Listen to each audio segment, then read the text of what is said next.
저희가 뉴스 첫머리에 이 시각 서점 표정을 전해드렸죠. 네. 노벨문학상 수상한 한강 작가 작품이 지금 모두 품절이라고 합니다. 네, 한강 작가에 대해 할리먼은 역사적 트라우마에 맞서고 인간 삶의 연약함을 폭로하는 강렬한 시적 산문이라며 그의 작품을 평가했는데요. 김성수 문화평론가와 함께 자세히 알아보겠습니다. 어서 오세요. 안녕하세요. 안녕하세요. 김성수입니다. 네. 네. 우리나라 첫 노벨문학상 한강 작가가 수상을 했는데 이 한강 작가가 그동안 세계적으로 아주 권위 있는 문학상들을 많이 수상했고 또 실제로 유력한 후보 중에 한 명이었다면서요. 그럼요. 예. 그러니까 지금 본인은 전혀 기대하지 않았고 네. 10분 전에 전화를 받았을 때 깜짝 놀랐다 이렇게 얘기를 했는데 뭐 제가 보기에는 겸손한 그렇군요. 그런 말이라고 생각이 되고요. 예. 물론 해외 베팅 사이트 이런 데서는 한강 작가의 그 수상을 전혀 예견하지 못했습니다. 네. 예. 그렇지만 실제로 그 한강 작가는 2016년 이래로 전 세계에서 가장 주목받는 아시아 작가 중에 하나. 그렇군요. 그리고 거듭해서 그 권위 있는 상들을 수상하면서 예. 전 세계적인 트렌드고 아. 또한 세계에 주목받는 그런 지성으로 이렇게 그렇군요. 그 인정을 받고 있는 상황이었기 때문에 예. 이번에 그 사실 수상 결과 나왔을 때 처음에 외신들도 좀 놀랐다 이랬지만 네. 그 다음에는 다들 그래 받을 사람이 받았다 이런 평가들이 나왔습니다. 그렇군요. 그럼 우리 언론은 왜 이렇게 후보로 적극적으로 조명하지 못했을까요? 저는 우리 언론이 예.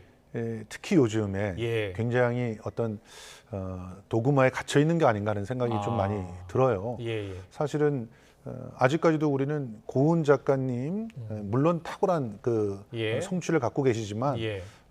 이미 젊은 세대들에서는 좀 낡은 방식의 표현들이 아닌가라고 이런 얘기들을 좀 하고 있는 예. 그런 상황임에도 불구하고 이제 어떻게 보면 그 권위와 또 그 동안의 어떤 그렇군요. 영향력 때문에 고은, 황석영 뭐 이런 분들을 계속 주목하고 있었거든요. 네. 그런데 이미 세계의 그 문학 전문가들은 예.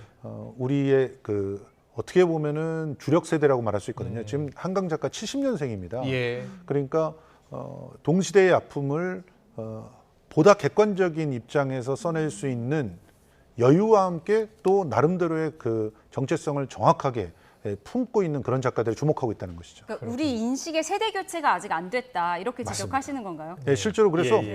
지금 보면은 그 노벨 프라이즈 그 공식 트위터에는 예. 유력 후보 중에 하나로 한강 작가가 거론되고 있었고 그랬군요. 소년이 온다를 갖다 거기에 이게 주로 설명을 해놨어요. 아. 그리고 일본에서는 언론도 그랬고 서점에서 예. 이렇게 유력한 후보들로 매대를 미리 만들어놨거든요. 그러니까 우리 이 언론이나 혹은 문학계가 네. 조금은 이제 갇혀 있는 그런 판단들을 하고 있었던 건 아닐까. 그래서 더 기분이 좋은 건 있습니다만 예. 네, 그런 거 아닌가 생각이 듭니다. 그래도요. 우리가 더 미리 예상도 좀 하고 또 적극적으로 조명을 했었으면 어땠을까 하는 생각도 듭니다. 아무튼 너무 경사하기 때문에 좀 자세히 짚어보겠습니다. 할리먼이요. 예. 이 한강 작가에 대해서 인간 삶의 연약함을 폭로하는 강렬한 시적 산문, 현대 산문의 혁신 이렇게 이야기를 했습니다. 예. 어떻게 달랐고 얼마나 인상적이었길래 이렇게 표현했을까요? 그러니까 지금 그 이전까지 한국의 작가 중에서 주목받았던 작가들은 예. 굉장히 유려한 그런 산문의 아름다움을 갖다가 품어왔던 작가들이죠. 그러니까 뭐 우리가 흔히 얘기할 때 조정래 작가라든지 황석영 작가라든지 이런 분들을 얘기할 때 정말 구수한 해설을 그냥 귀로 듣는 것 같은 네. 그런 그 소설들이었어요. 예. 그런데 지금 이 한강의 소설은 예. 중간중간에 그 시적인 그 표현들이 그대로 쏟아져 나옵니다. 그리고 상처나 고통을 얘기할 때 심지어 폭력을 얘기할 때도 예. 아름다운 언어들을 가지고 그걸 빚어냅니다. 네. 특히 채식주의자 같은 예. 그 책이 대표적인데요. 네네. 그러니까 이걸 보면서 이제 그 바다 건너 사람들은 어떻게 생각을 하냐면 예. 고통의 중심에 다가갈 때 아.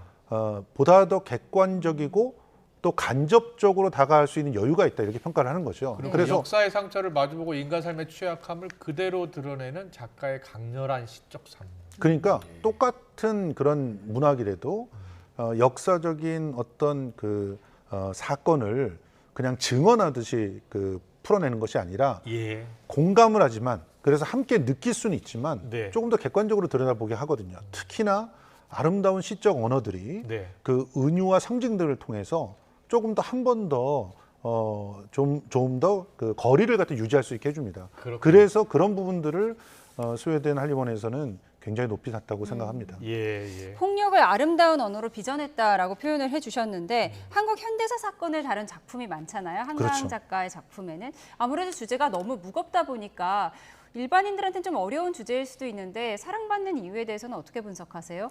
그러니까 기본적으로 한강 작가는 본인 스스로가 얘기하듯이 예. 나의 삶을 바꾼 게 5.18 민주화 운동이었다 그러죠. 네. 10살 때 광주를 떠났어요. 그렇지만 원래 광주에서 초등학교를 다녔던 그래서 광주의 아픔을 누구보다 직간접적으로 느꼈던 사람이었습니다. 그렇고 1970년생인데 광주 민주화 운동이 1980년이었으니까요. 예. 그리고 그 자기가 떠난 그 네. 도시에서 어떤 일이 일어났는지를 13살 때 아버지께서 사진첩을 보여주면서 확인했다잖아요. 아. 그때 마음속에 쿵하니 뭔가가 무너져 내리는 걸 느끼고 예. 그 이후에 그 고통들을 형상화하기 위해서 노력을 했는데 이 직접 옆에서 봤던 황석영 작가 같은 경우는 일단은 증언하게 봤잖아요. 예, 예. 그 아픔을 알리고 그 고통을 어떻게 보면은 기사처럼 네, 네. 전달했었다면 이 한강 작가는 예. 그것을 내가 어떻게 느꼈는지 아. 그리고 내 아픔이 그들과 어떻게 교감했는지 그랬군요. 그것을 시적인 언어로 풀어냈다는 거예요. 그래서 어떤 예. 면에서는 지금 한 세대가 지나서 젊은 예. 친구들이 보기에는 이 광주 민주화 운동이라든가 또 제주 4.3 사건이라든가 이런 사건들을 접할 때 쏟아지는 그런 예. 사실적 언어들보다 조금 더 한번 승화가 돼서 상상 속에서 그 고통과 정서를 느껴볼 수 있는 그런 시적 언어들이 네. 더 어떻게 보면 생동감 있게 느껴지게 만드는 그랬군요. 그런 역할을 하는 것이죠. 예. 자, 원래 시인으로 등단을 처음에 네. 했고, 그다음에 이제 좀 소설가로 노벨 문학상까지 수상을 했는데요. 노벨 문학상 수상하고 나서 전화 인터뷰를 잠깐 했는데 저희가 그 인터뷰를 듣고 더 이야기 나눠보겠습니다. I'm so surprised and absolutely I'm honored. Of course, I was surprised and I just finished dinner with my son and in Korea it is just like 8 o'clock in the evening, so it's very peaceful evening. I grew up with books, so since when I was a child, I grew up with books in Korean and translated as well. So I'm going to have tea with my son, and I will celebrate it quietly. 네, 한국 문학과 함께 자라왔다. 한국 문학의 이제 재조명이 되고 한국 문학이 원래 있었던 거잖아요. 그렇죠. 예, 이제 다시 재조명되고 전 세계에서 주목하는 그런 문학이 될 것 같아요. 그럼요. 예. 사실은 우리가 이미 그 한국의 그 다양한 콘텐츠들의 힘이 어느 정도인지는 예, 뭐 K-팝이라든지 K-드라마 그렇죠. 또 K-무비 등을 통해서 이미 예. 다 확인을 한 바가 있잖아요. 그러면 왜 문학은 안 될까요? 그러니까 이미 우리 문학이 이룬 성취들이 예, 그 동시대를 살고 있는 모든 세계인들과 함께 같은 고민들을 하고 같은 상처를 품고 있었던 거고 그렇군요. 그것을 충분히 우리 나름대로 아름답게 표현하고 있었던 거죠. 예, 문제는 예. 소통을 할 수 있는 다리가 부족했는데 아, 지금 한강 작가 같은 경우도 예. 지금 그 번역이 그렇죠. 이제 그 정말 행운이었다라고 예. 했죠. 그 번역가를 만난 그렇죠. 걸. 그런 예. 번역들이 그제 붙게 되면서 예. 보다 더 그 작가의 그 중심을 더 들여다볼 수 있게 되는 그런 다리가 만들어지면서 더더욱 사랑을 받았던 거고 예. 최근 들어서 그래서 한국에서 그 번역을 지원하는 그런 사업들이 그 활발해지고 있는데요. 네. 앞으로는 그래서 더 이런 성취들이 많이 인정받을 거라고 생각합니다. 그렇군요. 번역가 이야기가 나와서요. 한강의 번역가 데버라 스미스 씨가 주목을 받고 있는데 예. 한국어를 독학으로 배웠다고요. 이게 이것도 어떻게 가능하죠? 이것도 놀라운 일이고 네. 이전에 우리 그 도구마에 갇혀 있지 말아야 된다는 게 예전에는 훌륭한 번역가를 먼저 찾아요. 그래서 예. 그 사람들한테 돈을 주고 번역을 맡겨요. 예. 그래서 뭔가 그 성취를 갖다 얻으려고 하죠.